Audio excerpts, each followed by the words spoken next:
Kasi yung mga panahon na magpapaalam na ako kay FPJ na pakakasal na kami ng Papakasalan mo na siya. anak-anakan niya at pamangkin niya. Tapos si Ricky, nadadalo ko pa noon. Ricky Belmonte, sa Malangit na Ang Kaluluwa. Bait naman si Ricky sa akin. So, siyempre, may atraso kay FPJ. Ano? Star Olympics. Yan, alam mo, ngayon lumalabas yung mga Star Olympics.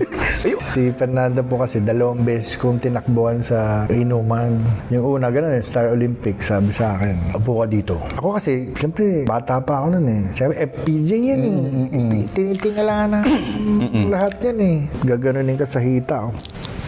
Ang lakas. Katabi kami, tapos may bote. Tapos may sasabihin ako sa'yo. Sabi ni FPJ sa akin. Sabi ko, ano kaya ang atraso ko dito? Kinabahan ka na? Oo, siyempre. Hindi naman kami close eh. Awakan niya ako sa hita. Lakas. Tapos narinig ko mga kwento, mga ginugulpi, ganun-ganun kayo. Oh, di ba? Siyempre, nakakarinig ka ng mga Baka kwento. magulpi ka. Ang nangyari, may sasabihin ako sa'yo. Seryoso siya. Paborito ko yung Takeshi Castle. Sabi ko sa Takeshi Castle. Salamat po. Siyempre, salamat, di ba? Hindi yun. Nanonood siya ng Takeshi Castle. Alam ba yun, Takeshi Castle? Oo. Mga kalokohan namin, Smokey Manalo. Mga kwento nung kasi, pag inupuan ka daw ni FPJ at may beer siyang hawak, abutin 2 gabi yun.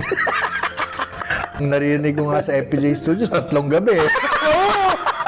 Hindi ako nagloloko. Mahina daw yung 24 hours. Ako naman, hindi kasi ako umiinom. Yun ang problema ko, hindi ako umiinom. Hindi ako sanay na nagiinuman. So, kunyari, inom-inom lang ako nung papunta lang ako sa CR. Hanggang alis yan. Siyempre, hindi ako umalis. Siguro mga 2 CR siya, ng 3. Bago ako tumakbo.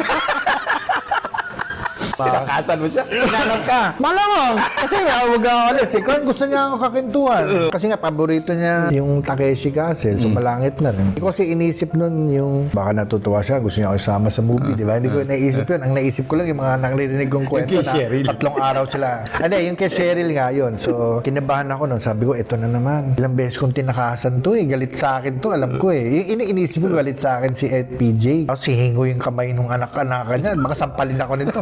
Suntok ka. Baka kakasahan ako ng baril nito. Pagkatapos mo ang takasan, hindi ka lalaking kausap. Sabi mo, antayin mo ako, tapos tinatakasan mo ako. May balbas na ako noon eh. Nagtinubuan ako ng balbas, kaya isip. Mga ilang araw din yung pinaplano ko, anong sasabihin ko kay FPG.